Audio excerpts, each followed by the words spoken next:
There is a reason some people wake up powerful, while others wake up exhausted before the day even begins. It is not luck, it is not talent, it is not genetics. It is the invisible decisions they make in the first hour of the morning, and most people have absolutely no idea that their entire life is being shaped before breakfast. What you are about to hear may completely change the way you see yourself. Because the truth is, your mornings are exposing your future.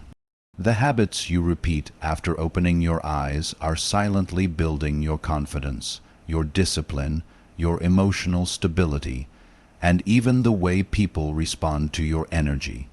Most people think success is created in huge dramatic moments. It is not. Success is hidden inside small private rituals nobody applauds. And here is the dangerous part.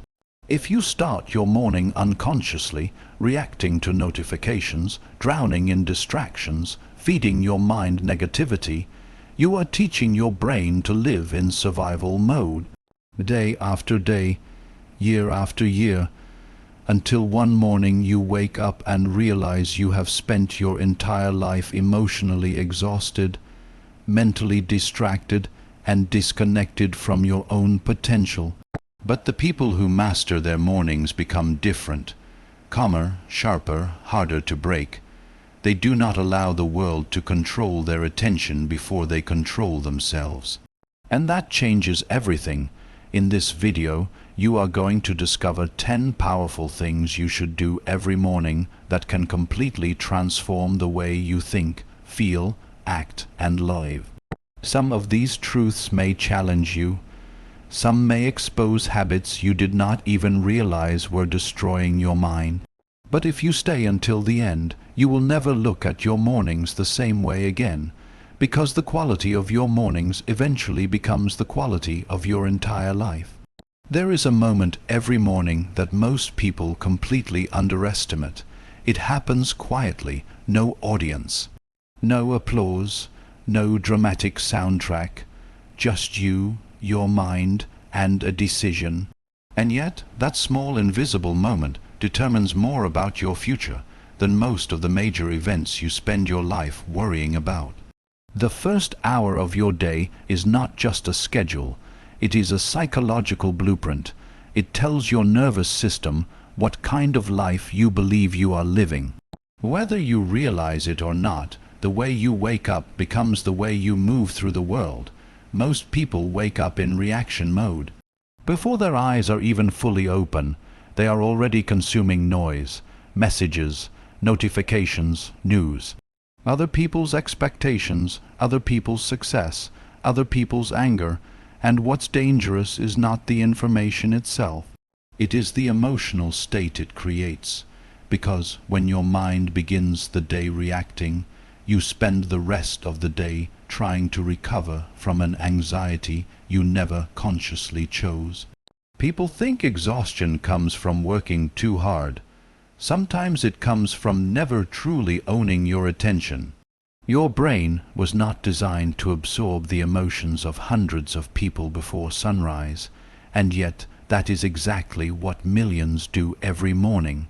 They hand their consciousness over to the world before they have even checked in with themselves, and slowly they lose the ability to hear their own thoughts. What fascinates me is how casually people betray themselves in the morning. They negotiate with the alarm. They delay the day before it even begins. 5 more minutes becomes another year of postponing the life they keep saying they want. And this has very little to do with sleep. It has everything to do with identity, because every habit is a vote for the person you believe you are. When you repeatedly choose avoidance first thing in the morning, you are teaching yourself something extremely dangerous. That comfort matters more than your potential. And over time, this quiet pattern begins shaping your self-respect. Discipline is deeply misunderstood. People imagine discipline as punishment, rigidity, suffering, but real discipline is self-trust. It is the ability to say to yourself, I will act in alignment with the life I claim to want.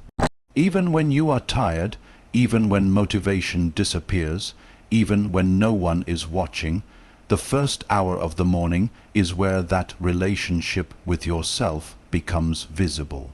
And here is something most people never consider.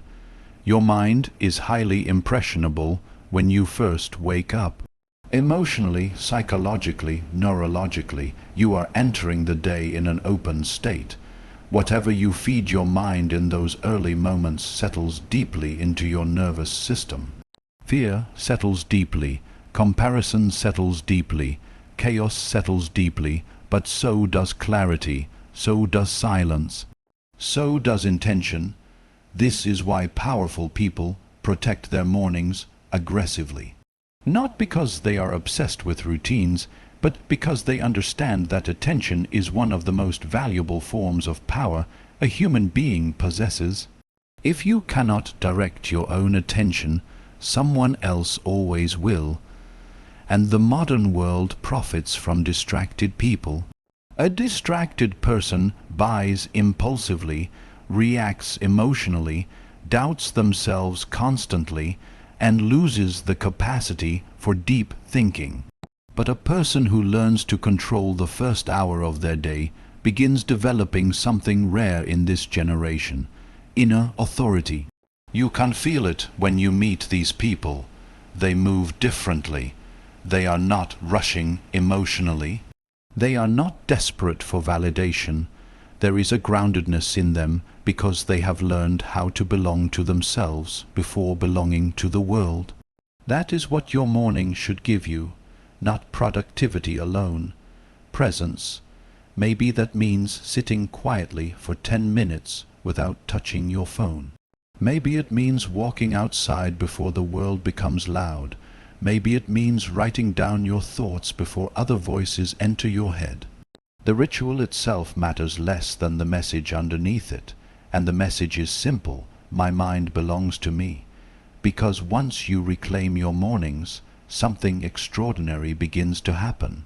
You stop feeling emotionally hunted by life. You become less reactive, less fragile, more deliberate. Your confidence no longer depends entirely on external circumstances, because you started building stability internally. And stability is the foundation of every meaningful transformation. People want massive change overnight. But human beings are shaped in repetition, in ordinary moments repeated consistently. The life you desire is hidden inside the habits you repeat when nobody is applauding you. That is why mornings matter so much. They reveal the relationship you have with yourself. So, tomorrow morning, before the world reaches for your attention, ask yourself one question: will I begin this day unconsciously, or will I begin it with intention? Because the quality of your mornings eventually becomes the quality of your life. What you repeatedly feed your mind eventually becomes the voice that speaks back to you when life gets difficult. And most people never notice this process happening. They think their personality is fixed. They think confidence is something you are born with. They think anxiety appears randomly. But the human mind is shaped through exposure, through repetition, through emotional consumption. Every single day, you are psychologically rehearsing the person you are becoming. And the frightening part is that most people are doing it unconsciously. Think about how many thoughts enter your mind in a single morning. The comparison when you scroll through someone else's success. The fear hidden inside the news you consume. The subtle feeling of inadequacy after seeing impossible standards online. The conversations filled with negativity. The constant criticism directed toward yourself in silence. People underestimate the accumulation of these moments because individually they seem small. But emotionally they are not small at all. The brain does not always distinguish between what is real and what is repeatedly imagined.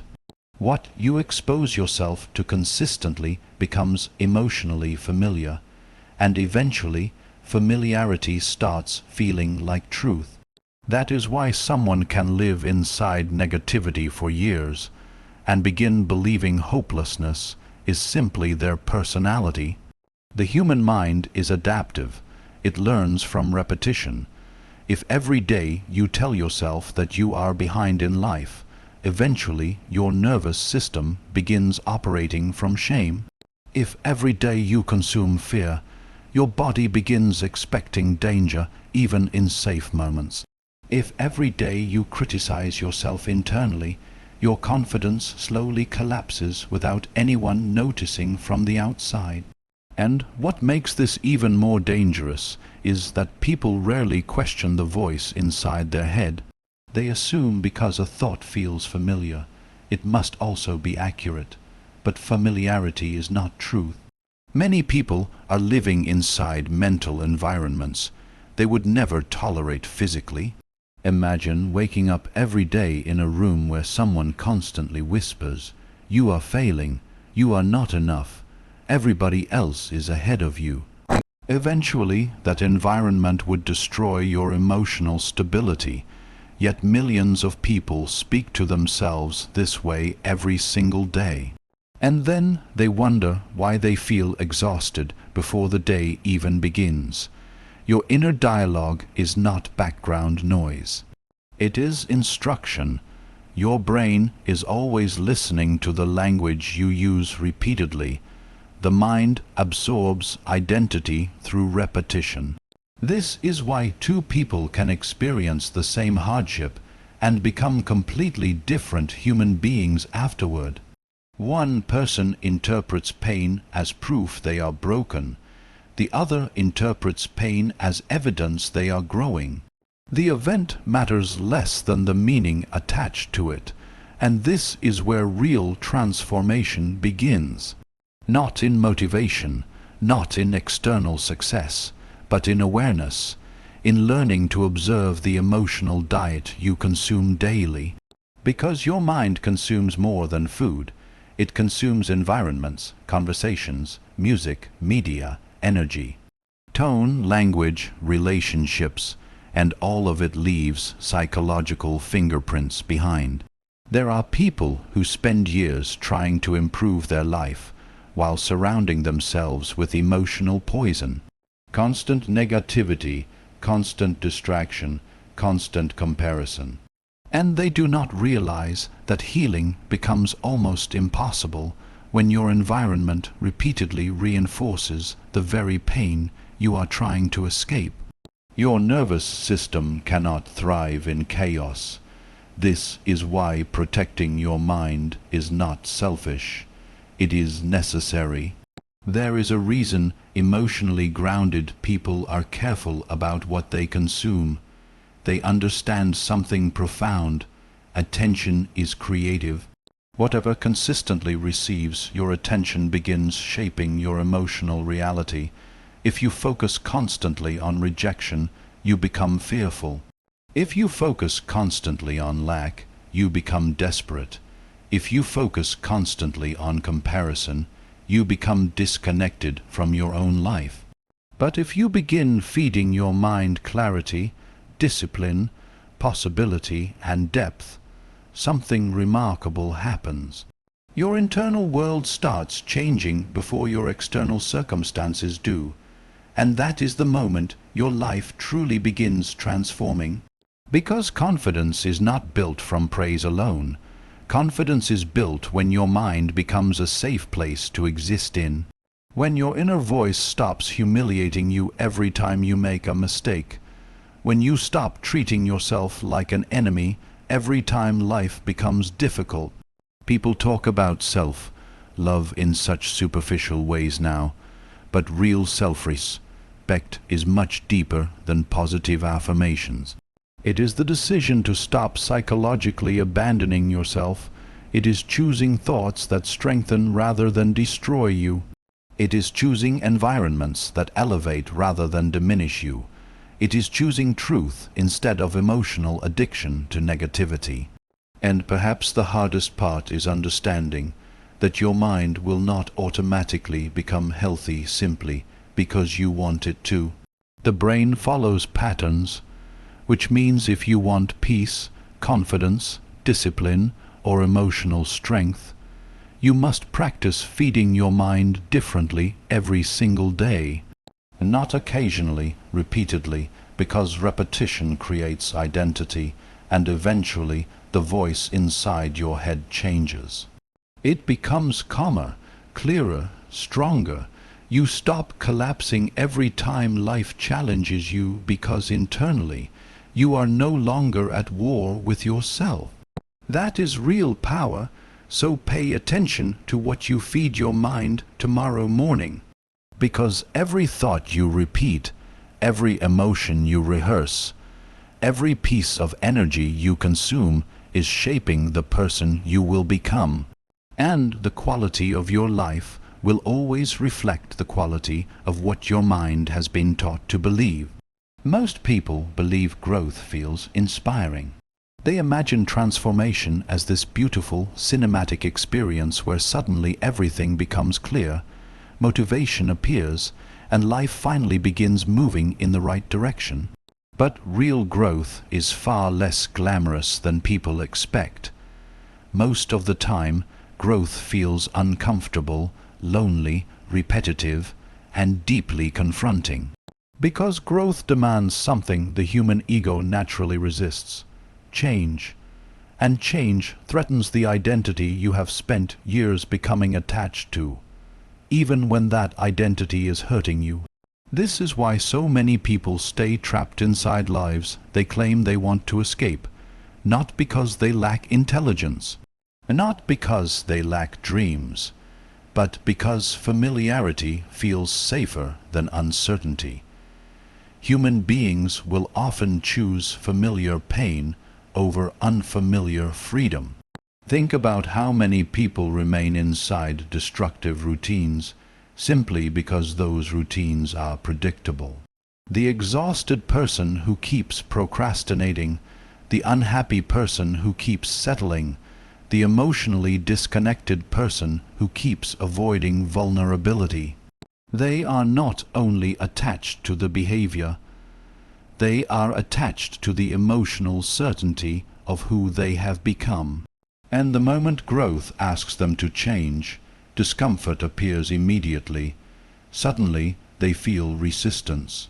Fear, self-doubt, impatience, and most people interpret these feelings as signs to stop.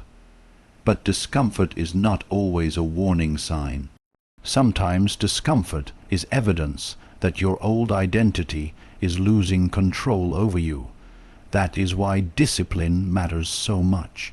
Not because discipline makes you perfect, but because discipline teaches you how to act independently from emotion. It teaches you that feelings are temporary, but patterns become destiny. The person who only acts when inspired will remain emotionally dependent on circumstances. But the person who learns to move even when motivation disappears becomes powerful in a completely different way. And this is where self-respect begins to emerge. Self-respect is not confidence on the surface. It is not arrogance. It is not pretending to have everything together.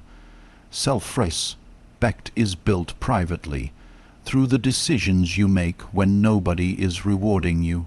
Every time you keep a promise to yourself, your identity strengthens. Every time you betray yourself, something weakens internally.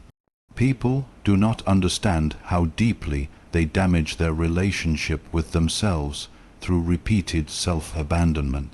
Saying you will change and never changing, saying you will start and never starting, saying you deserve better while continuing to tolerate less.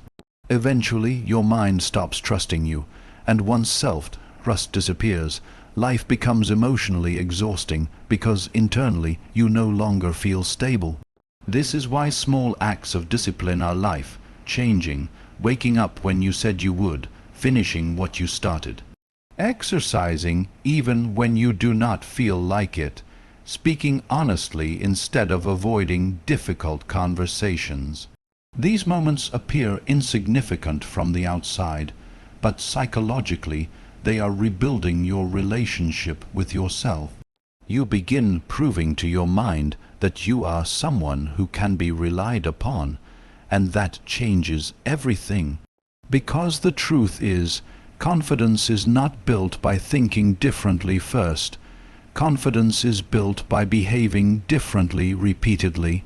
The body learns before the mind fully believes. Action creates evidence, and evidence slowly transforms identity. This is why growth always requires discomfort.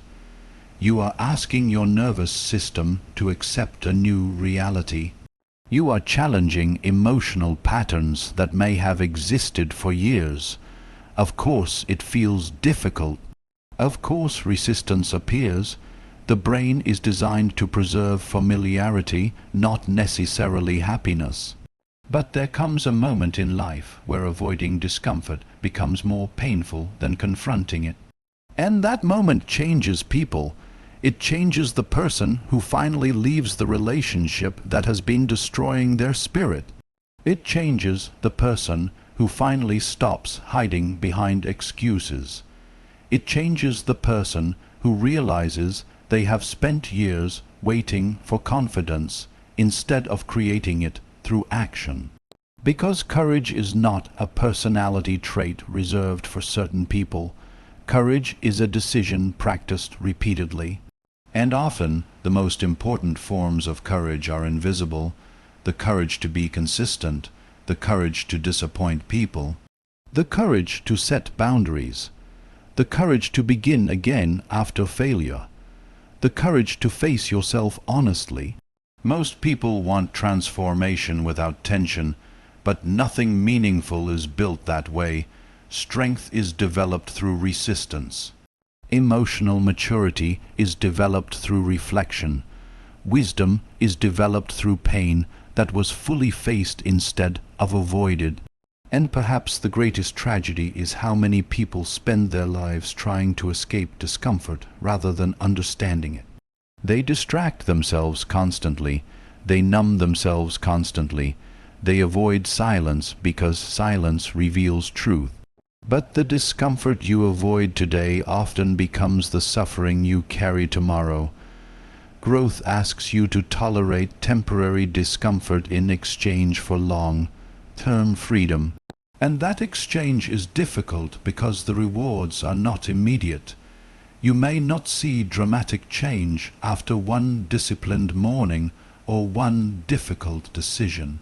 But slowly, quietly, something begins shifting inside you. You stand differently. You think differently. You recover faster. You stop collapsing every time life becomes uncertain, because resilience is being built underneath the surface.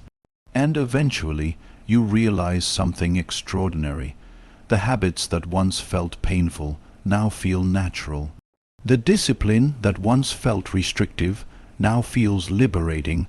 The hard conversations that once terrified you now feel necessary. That is the reward of growth, not perfection but self-respect, the kind of self-respect that no external validation can replace. So, the next time discomfort appears in your life, do not immediately assume something is wrong. Sometimes discomfort is proof that you are no longer willing to remain the person you used to be. And the life you want begins the moment you stop choosing comfort over your own potential.